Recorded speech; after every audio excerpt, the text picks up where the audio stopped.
Good morning, podcast community. You are on actually not a golf podcast.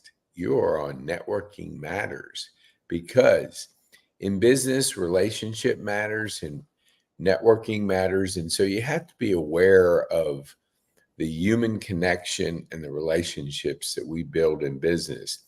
And on the line here, he's not only a good golfer, he's a good networker, and he has a focus that after golf, we always look for our next chapter in his business background and what he came here as far as his golf now is transitioned into a business focus. So, Lucas, introduce yourself. We're talking business development and your M&A, merge and acquisition focus, but tell our viewers who you are, what you do, and who you're currently, looking to connect with. Yeah, so my name is Lucas Mota. I was born and raised in Spain. I came to the US when I was 18 with an athletic scholarship, and I played golf for West Georgia and Kansas State. I graduated from my bachelor's in Kansas State in political science and business. Then I did also my master's degree in communications, which Mm-hmm. essentially it's public relations and marketing. Mm-hmm. And then I got an opportunity to stay with a company that I did an internship with. Mm-hmm. That it was focused on business development and then transition into M&A. So it's been a little bit all over the place since it was a startup, and therefore I had to do a little bit of what it was needed. Perhaps sometimes it was even not my spot to be in there, but since it's a startup, you have to do whatever it takes. Mm-hmm. So that allowed me to learn a lot and quick, and sometimes put in spots where I don't know what's going on. I have to learn it first and then apply it. So yes, and recently, I'm looking for expanding my network and expanding my Mm-hmm. opportunities. So definitely, I want to expand my career in the M&A industry. It's something that it's trend right now. There's a future in there, um, and I enjoy it. And then on the other side, business development. I had the pleasure to work with an Irish entity that wanted to expand into the US. Mm-hmm. So I designed the business plan. I did I found all the pieces of the puzzle for that company to expand in the US. So that side of expansion, business development, I also enjoyed it. So currently I'm focused on those two. And yes, let's see where it goes. Yeah, I love what you said at the beginning there, because I had a gentleman. He was with Special Forces, Army Rangers, and they have a foundation called the Special Forces Transition Foundation. Hmm. And he spoke at our Rotary, and I also went to his event Thursday night, and I know his wife Christina. And so my question is, what are the things that the viewers will probably see if they watch that episode? Is he really emphasized that when you're special forces, you just have to think on your feet. You have to adapt. You have to change. You can't, there's nothing like, here's a playbook on how to do this. There's no playbook. You just get your training and then you get into whatever situation you're in. He served in Afghanistan and I think Iraq. And so those situations create a mindset. Now they're transitioning into civilian life. And I spoke to a couple individuals the other night, and that's exactly when you look at their resume, it's crazy. And so you said that, which I think is so important in business, is you know, you don't hear like, oh, this isn't my job responsibilities. They just tell you, Lucas, here, figure it out. And you're sitting there trying to figure it out. So what part, I know you came here on a golf scholarship and you played the game and the strategy. What do you think developed within your background that did golf have anything to do with your interest in business right now? Well, that's something actually that I discovered once I came to the US and once I was a couple years into college, where I had some members from the golf course that we were practicing at Sunset Hills that they were saying, "Oh yes, come play with us, and let's have a chat." Or they wanted to socialize, they wanted to play Mhm. with a good golfer, and I was like, perhaps that's my path. Perhaps that's something that I'm interested in. Perhaps this is something that I see myself doing. So my professional focus got more narrow. I was like, why would I have to be this? At the end of the day, if I can enjoy playing golf, doesn't matter which way I do it, right? I mean, there's Yes. obviously a competitive component that I'm used to it and stuff, but that's part of the pressure and that's part of other skills that I've learned. But for the most part, what I've realized is the biggest component or the biggest attraction from golf to me was the social part. So Yes. having that power of people willing to play with me, I was like, well, let's see if we can leverage out of this. Yeah, that's that. It brings up a story that I wanted to share with our viewers. I have a real good friend, and he played at the University of Florida, and they had a very competitive Oh yeah. team. Mark Kakovecchia was one of his teammates. So Todd went on to play, throughout his business career, and he was working for Coca-Cola at the time. And the top marketing guy goes to Todd and says, "Hey, we got a couple people from like Burger King and McDonald's, and we would like you to play with us at Augusta National." So he was like, "Oh man, this is like the best." He had never played it. So, but the guy said to him, he goes, "But I want you to go to your boss and get the okay, because obviously you're going to be gone for a day or whatever it was." So he goes to his boss and says, "Hey, such and such," and I don't remember the marketing guy, but he's a famous guy. He's got a Wow. book out there and all. He said he invited me to play with, you know, the CEO of Coca-Cola, of Burger King and McDonald's. It was high up. I don't know if it was CEO, but it was a Well, high up. So he goes back to his boss, and his boss says, "If I can't play, you can't play." So he never got a chance to play Augusta National. But my point is, his golf has opened up so many doors for him.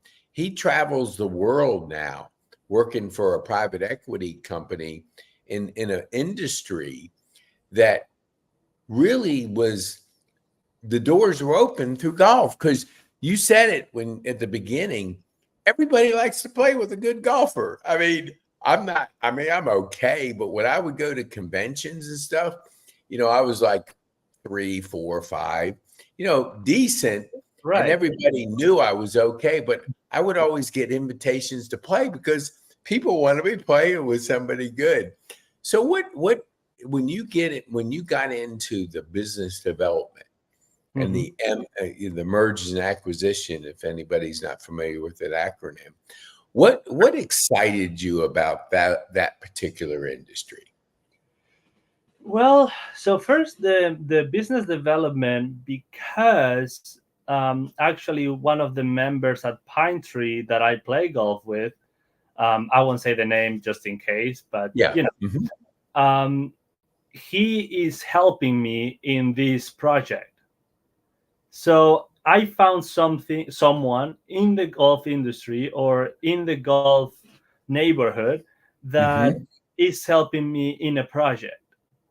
And that was like, well, and that's just 1 year after I started this, or not even a year.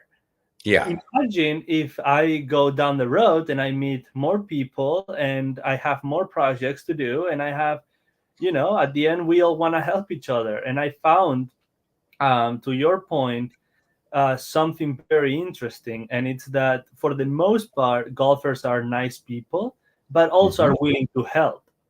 Yes. So when you approach them with something that is work related and that they can help you and you can help them, it's such an amazing connection because both Yes. both are willing to do it. Totally. I agree. I remember when Rand introduced us, it was like, you know, it was cool in that I never really knew personally a collegiate golfer.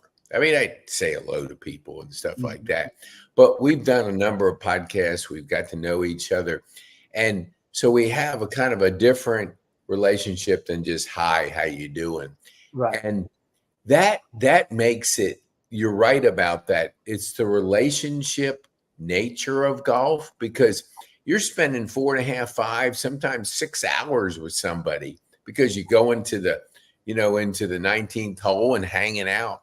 That's a lot of time that you get to know people.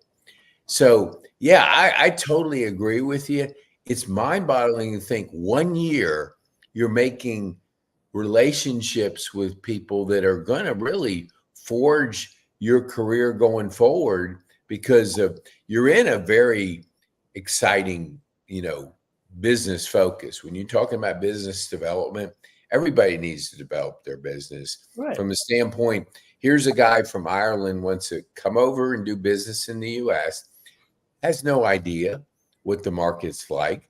He has to tap in and leverage your skills, putting the plan together, plus your contacts. I mean, you're connecting A to B to C and all that. So the value of that is crazy good. What do you what I've always been fascinated by the merge and acquisition industry. Mhm. What in it from a standpoint of a viewer that doesn't or is not familiar with it, what's that industry like? I mean, what's the pace? What's the challenge? What's the excitement that you could share with us? So there's a couple things, right? The first one is speed is everything, right? You are living in a constant sprint, in a constant run where you gotta be the fastest one because you have, if it's a good company, you have other three or four competitors or however many trying to look for the same company and trying to roll them into the same company. So there's a big component of challenge, there's a big Mhm. component of speed, there's a component of not having two of the same days. Like, you don't know how your days look like, you have to do the work, and that's about it, and whatever it takes to get that done. So there's a big portion of competition. I feel like that's what excites me, and that's what makes me want to learn more.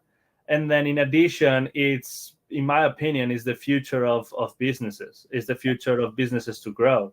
Yes. And you know how there's big players and there's medium players and then there's small players, and at the end of the day all you want to do is roll the businesses to sell to the big players, because big players, you cannot compete with them. You already have to assume that, because there's only 5 or 6 big players in the world, and that they control the majority of the businesses.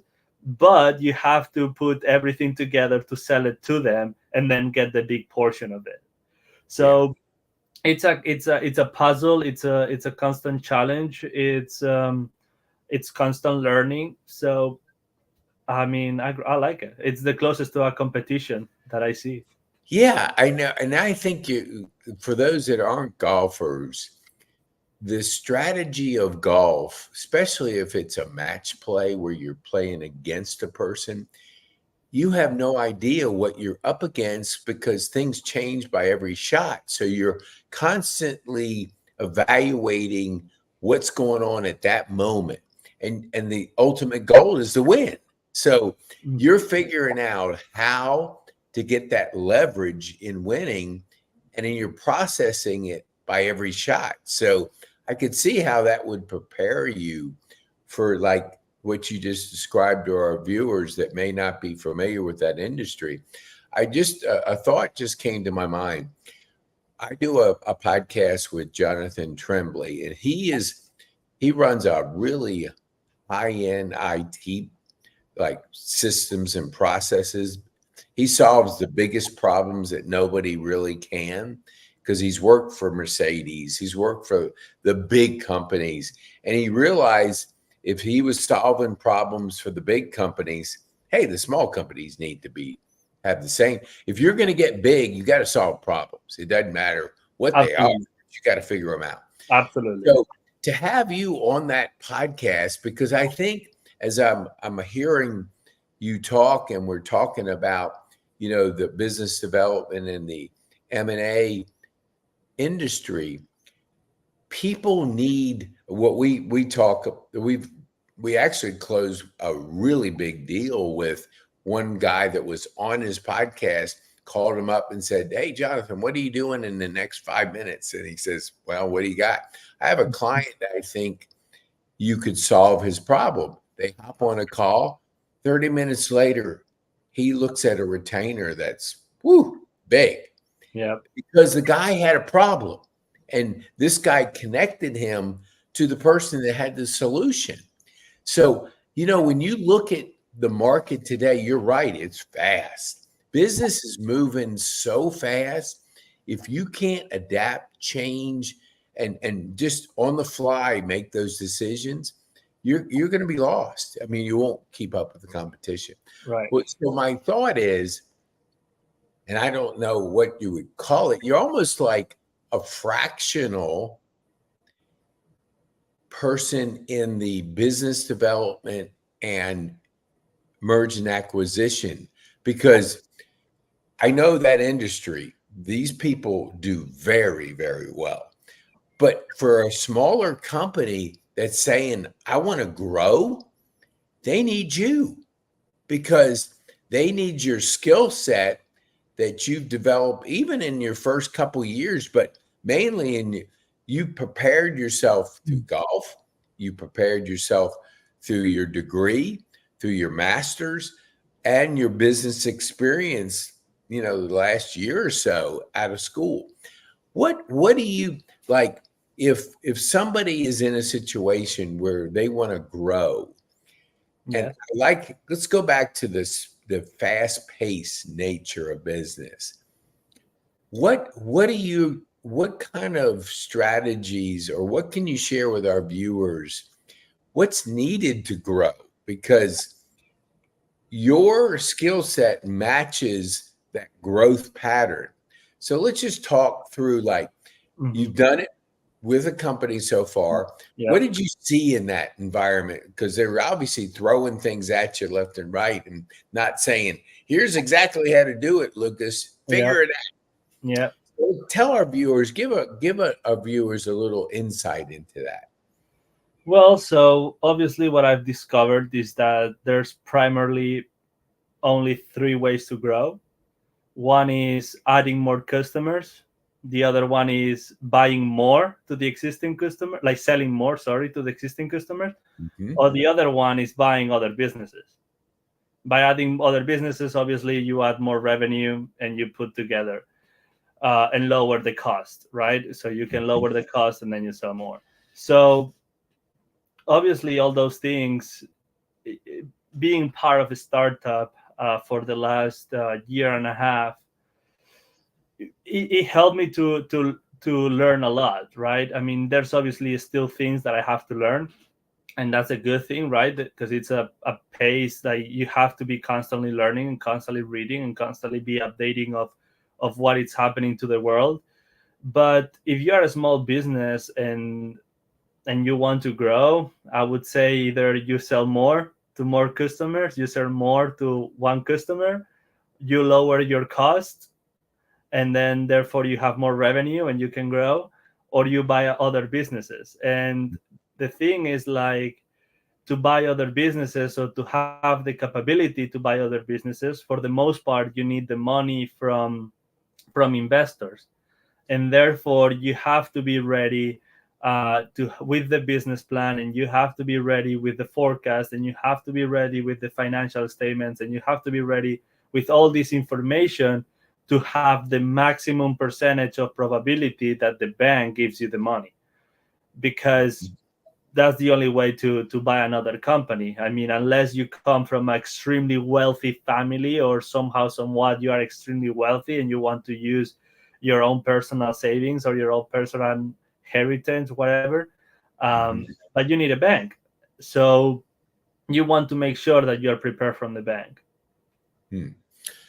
I love that. You said on an earlier podcast, it was a couple times, you had three guiding principles that you have used in your business.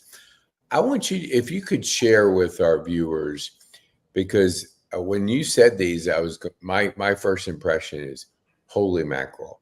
If I had that at your age, under 30, I would probably own the world. I mean, not really, but but just having those principles that Right. guide you. So Yeah. share with ours. I think it's really relevant for what we're talking about. Yeah. So, like Pete said, I have three values or three words that I have on my nightstand. Those three words have changed over the years, but it's something that I've always look out to be. So I've always had like some reference quotes, some words, whatever I thought at the time. And currently, the three words are discipline, hard work, and nice person. And linked to the industry, to the M&A industry, or to the work that I've been doing, discipline you needed because you don't know what's happening on the others, what the others are doing, and therefore you have to stay focused on what you're doing and believe in the process and believe Mhm. on showing up every day and make sure that everything is set up and make sure that you are getting everything done. The next one is hard work, which comes from basically speed, the speed industry. I mean, who is faster usually wins, and that comes from spending more hours or spending the hours that are required.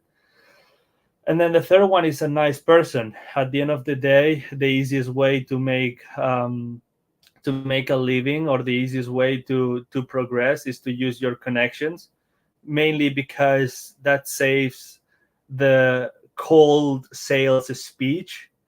So you want to make sure that you are kind, that that you show respect, and that way, you can use your contacts, your connections, to help you figure out things in those industries. Wow, I love that. I want to be respectful of your time, and I want to give the viewers a chance to digest that. While they're doing that, I want to put a little commercial break up on the screen because it's so important that we commercialize. So, my partner sent me this book like a week ago, and I went into Chat GPT and took the summary of it. I got it on audio, and then of course I had the book. I finished it in 1 week, and I now am implementing it with our virtual assistants in the Philippines, where, because most people say to me that my small businesses, oh, I don't have time, or I am so busy, I can hardly function. And and I've implemented this, taking emailing and calendar management off my plate. I've been working 15 hours a day, 6.5 days a week. Hmm. And that's, you know, the thing about that is buying back your time. I'm been able to buy back 5 hours a day, because I'm not answering a lot of the things that take me time. And so what I'm doing now, like you said, I am leveraging time, and I'm doing higher leverageable activities, which grows revenue. And that's what he says, a story about Oprah in there. Oprah works 2 hours a day. Now she's worth a couple billion. And you're thinking, 2 hours? How does that work? But he described her day, and those 2 hours, I mean, the day was a bunch of things. That's not that important. But her 2 hours were so focused on the highest leveraged activity decision making that it Mhm. moves the needle. So when you look at a person like Tim Ferriss, who wrote the 4 Hour Work Week, it's not that he works 4 hours and that's it. He Mhm. is so hyper focused. Those 4 hours are getting done so much more, because even when you get down to Elon Musk and Jeff Bezos and these high achievers in our world economy, Mhm. they spend time differently than most.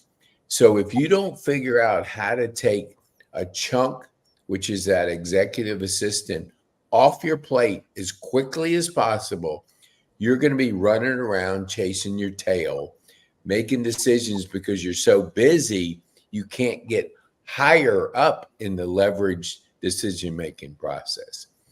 So we have it. So if you're interested in listening to this, you have to be a guest on our podcast, meaning you have to be a client or a guest. We don't offer this to everybody because we have limited people we want to touch with this strategy. But call me if this is of interest to you. Now, I want to go back to really how can people, before we close up, how can people get a hold of you, Lucas, if you could share with our viewers? Yeah, so well, it's right below on the screen, but my phone number 954-955-7704. I mean, I'm available pretty much any time. I mean, I don't care if it's after hours. If I'm awake, I will take the call. And then, or my email, lucasgolfer1@gmail.com. I set it up way back in the day, that email, but hey, has brought me a long way. But yeah, Yes. and I feel Well, like it says, it suits me. yeah, I think it's taken you, when you're going to look back, because golf opens up doors and you look about number one. Everybody wants to be number one. So I love the email. But I want to talk to my viewers and my community. You have a person that not only is he a really good golfer, and he can get it out there, and he can get around the golf course a lot better than 99.9% of the people. So you want somebody on your team that can build relationships, that can play the game of golf at a high level, which attracts people that want to play with them, and that has a business focus that will add to your company and will provide your company with a growth plan that, when you're looking today, you better be operating in a fast, business environment, because it's getting more competitive every single year.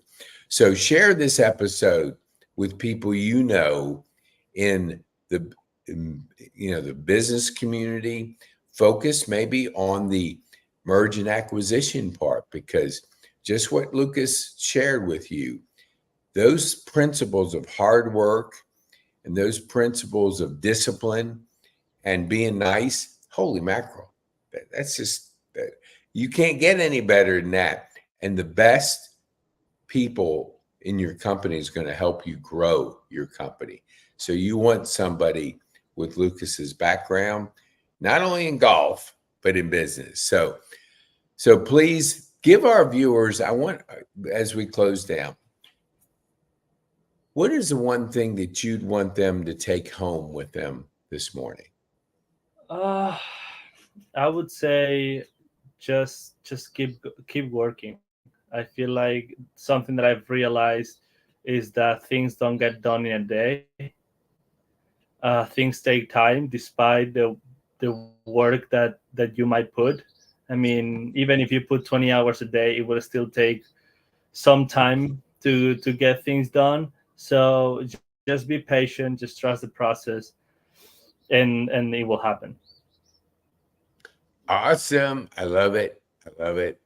Well, Lucas, thank you so much for coming on our show and talking in this specific podcast of Networking Matters. And if anybody is out there listening and you want to be a guest on the podcast, just go to podcasterpetecane.com, or you can call me directly, and I'll get you in touch with our executive assistant. We'll put you on the calendar and we'll get you on. All right. Thank you, Lucas. Thank you, We Pete. appreciate you being a guest and sharing insights into really a growing, not only field, but a person that can impact small businesses and help them become larger businesses. Thank you so much, Lucas. Thank you, Pete.